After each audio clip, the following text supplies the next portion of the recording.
Assalamualaikum warahmatullahi wabarakatuh.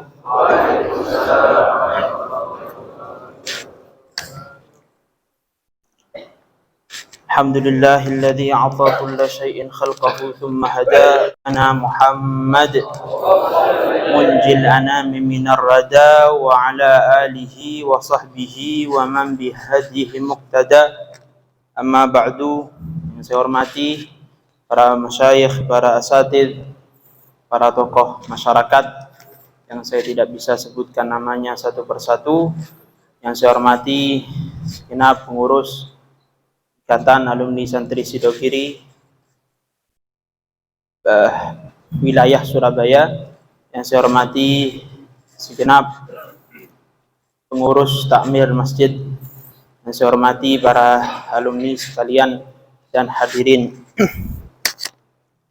Allah Subhanahu wa taala berfirman di dalam Al-Qur'an, "Qul in kana aba'ukum wa abna'ukum wa ikhwanukum wa azwajukum wa 'ashiratukum wa amwalun iqtaraftumuha wa tijaratun takhshawna kasadaha wa masakinu tardawnaha ahabba ilaikum minallahi wa rasulihi wa jihadin fi sabilihi fatarabbasu hatta ya'tiyallahu bi amrih wallahu la yahdil qaumal fasiqin." Katakan wahai Muhammad sallallahu alaihi wasallam bahwa apabila ayah kalian, anak kalian, saudara kalian, istri kalian, kerabat kalian, harta yang kalian cari dengan susah payah, harta yang kalian kejar, harta yang kalian hasilkan, setelah kemudian barang dagangan yang kalian khawatir ruginya, kemudian rumah yang kalian senangi, yang kalian renovasi, yang kalian bikin sekiranya megah itu rumah, itu semuanya kalau ahabba ilaikum, lebih kalian cintai daripada Allah dan Rasulnya, wa jihadin fi sabili, dan berjihad di jalannya, maka fatarabbasu hatta ya'ti Allahu bi amrih, tunggu Allah nanti akan menurunkan azab atau siksanya kepada kalian. Maka tentu tidak heran kalau orang itu sudah memprioritaskan sesuatu selain Allah dan Rasulnya serta berjuang di jalannya, ya hidupnya akan sengsara, hidupnya menderita. Kenapa? Karena dia menduakan Allah dan Rasulnya serta berjihad di jalannya. Maka yang paling layak untuk kita prioritaskan, yang paling layak untuk kita utamakan di dalam hidup ini adalah Allah dan Rasulnya. Yang paling layak untuk kita kejar ridhonya, wallahu wa rasuluhu ahaqqu ayyurduh, Allah dan Rasulnya itu adalah yang paling berhak untuk kita cari ridhonya. Adapun ridho selainnya itu tidak bernilai apa-apa. Maka yang paling utama kita kejar, bagaimana kita bisa menyenangkan Allah, bagaimana kita bisa menyenangkan Rasulnya sallallahu alaihi wasallam. Akan tetapi kita tidak bisa dengan begitu saja kemudian menggapai ridha Allah dan Rasulnya. Ada banyak sekali tantangan dan rintangan yang menghalangi kita untuk mendapatkannya. Banyak, dan kita sebagai manusia biasa yang berlumuran dosa tentu sulit, tidak mudah untuk kemudian bisa mengejar hal itu. Oleh karena itu kita perlu yang namanya orang lain yang bisa menyampaikan kita kepada ridhonya Allah dan ridho Rasulnya.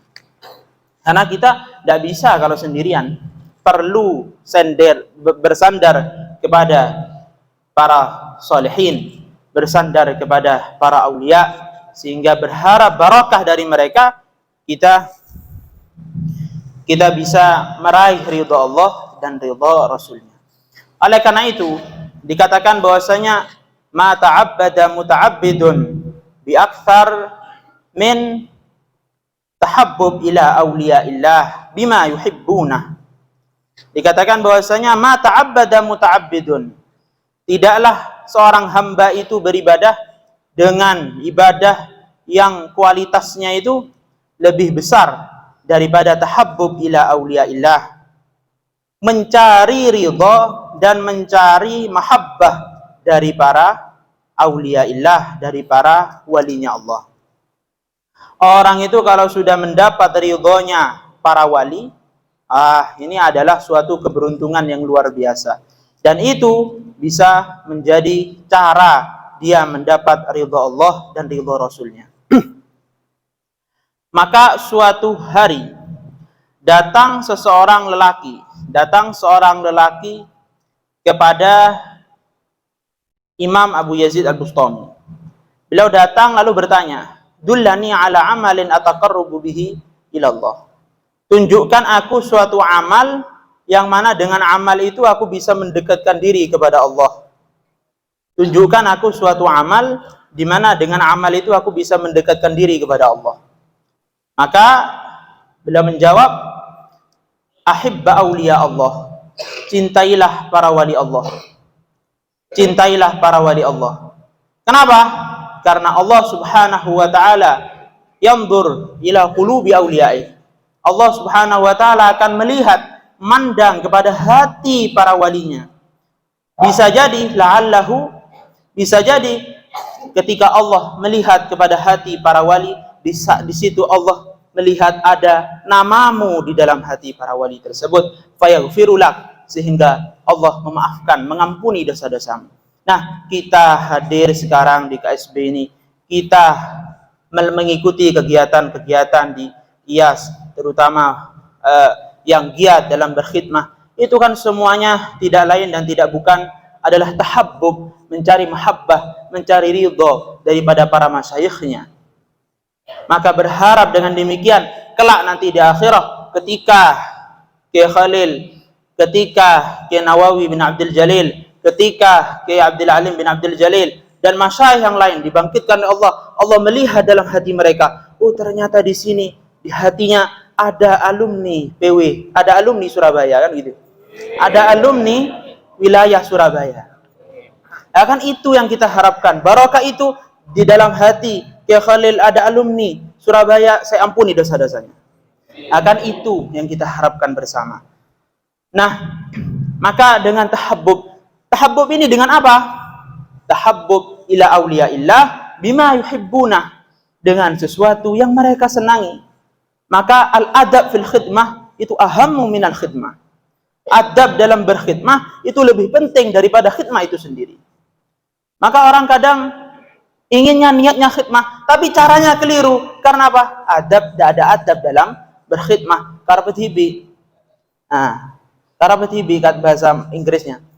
Maka inilah bagaimana kita dalam beradab, dalam berkhidmah perlu ada adab, mengikuti. Maka al-khidmah itu ittiba, la ibtida.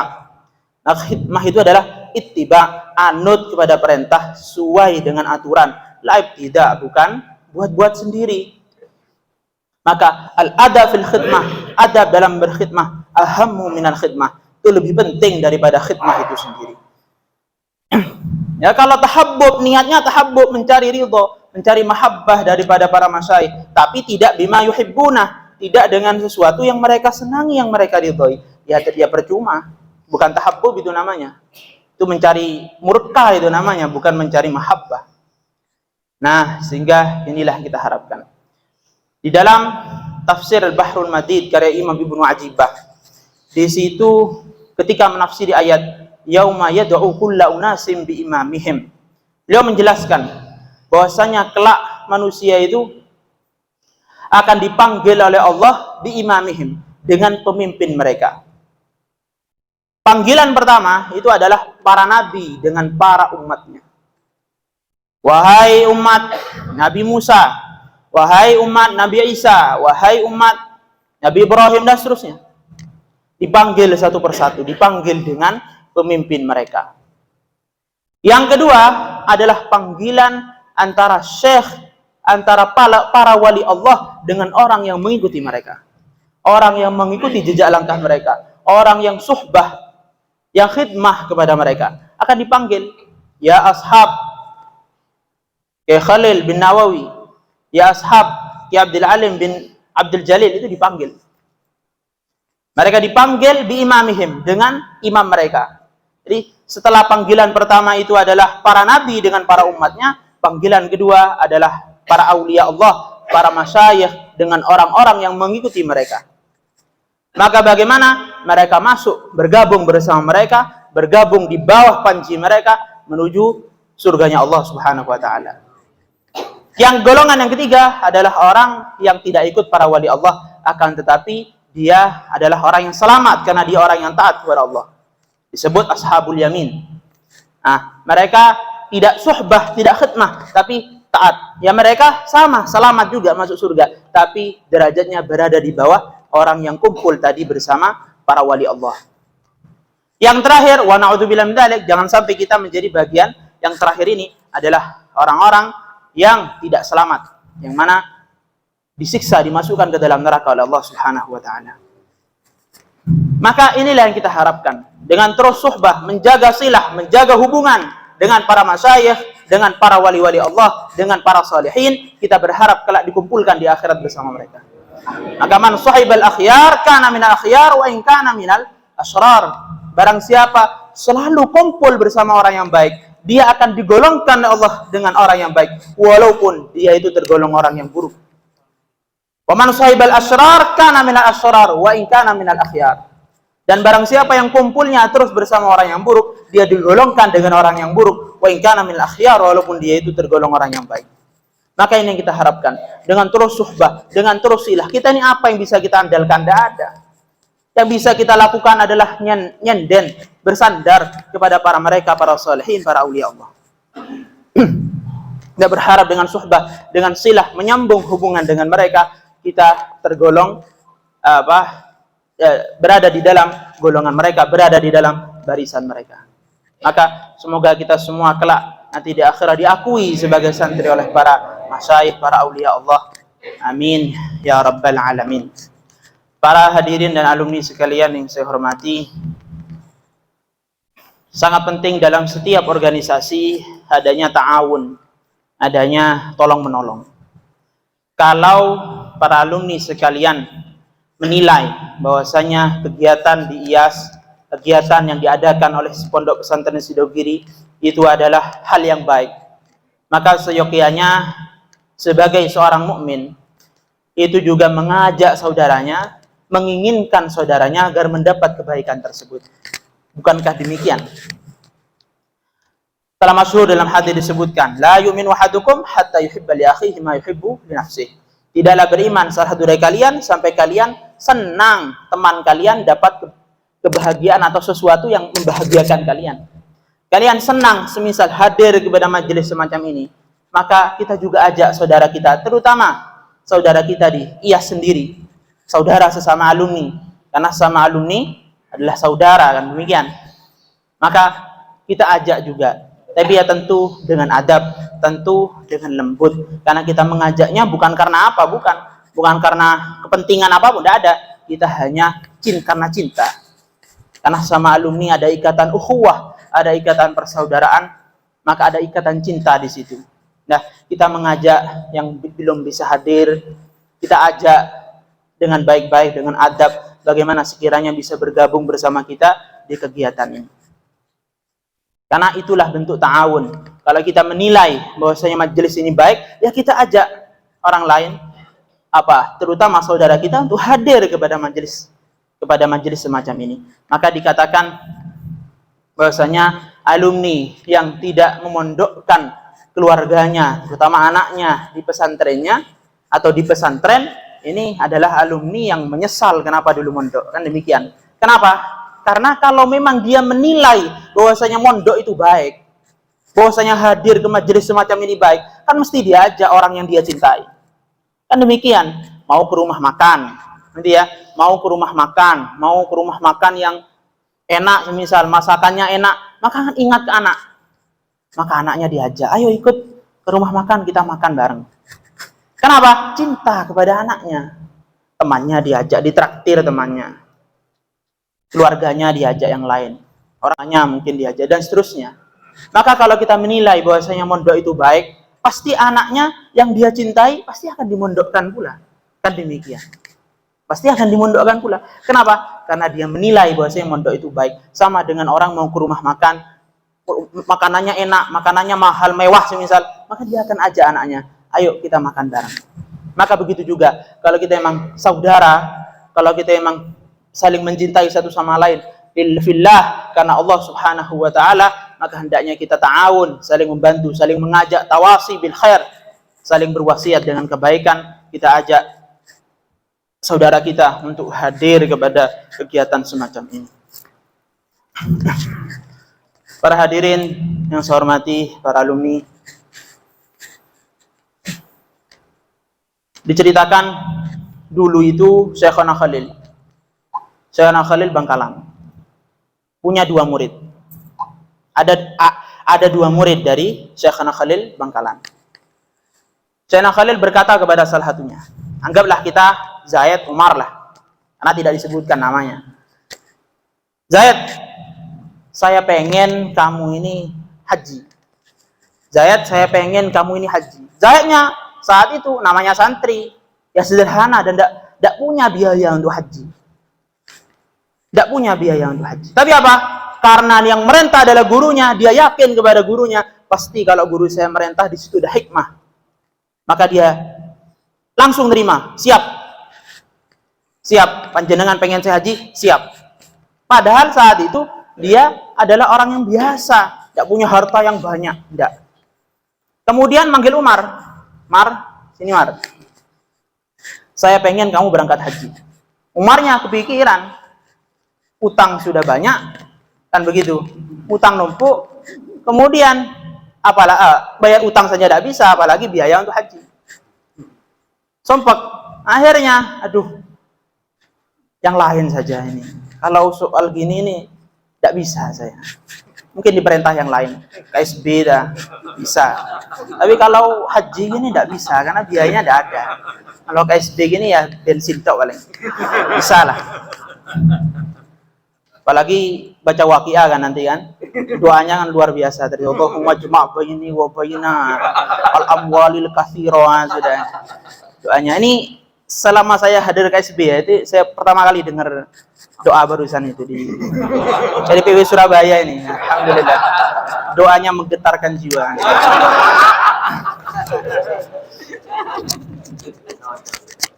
Mungkin kota beda ya doanya dengan di desa-desa. Ya. Akhirnya apa? Ternyata si Zaid yang mana dia ini adalah siap tadi langsung nerima. Ternyata dia diberi oleh Allah kemampuan untuk haji, bahkan bukan hanya 1 kali, tapi di tahun-tahun berikutnya dia diberi harta yang banyak, dia akhirnya bisa haji. Kenapa? Barokah, siap, patuh, langsung menerima kepada keinginan yang diinginkan oleh gurunya. Adapun si Umar tambah jatuh, ya tetap saja begitu sudah, tidak ada peningkatan sama sekali. Lah, ini membuktikan apa? Bahwasanya taat dan patuh itu ya bersumber dari keyakinan, kepercayaan kepada para masyayikh. Percaya enggak? Kalau orang ke dokter ini kan mesti percaya ke dokternya. Orang ke dokter, saya sakit, dia kan pasti dalam hatinya percaya apapun yang disampaikan oleh dokter, saya akan terima. Tidak boleh makan ini, tidak boleh makan ini, makan ini, minum obat ini 3 kali sehari, langsung diterima, siap. Kenapa? Pengen sembuh dan dia percaya ke dokter. Dokter ini bisa menyembuhkan bisa menjadi wasilah kesembuhan penyakit saya, kan demikian. Tapi kalau sudah tidak yakin, ya tidak bisa. Enggaklah temannya, dia curhat ke temannya, saya sakit ini, langsung oleh temannya, kamu minum ini.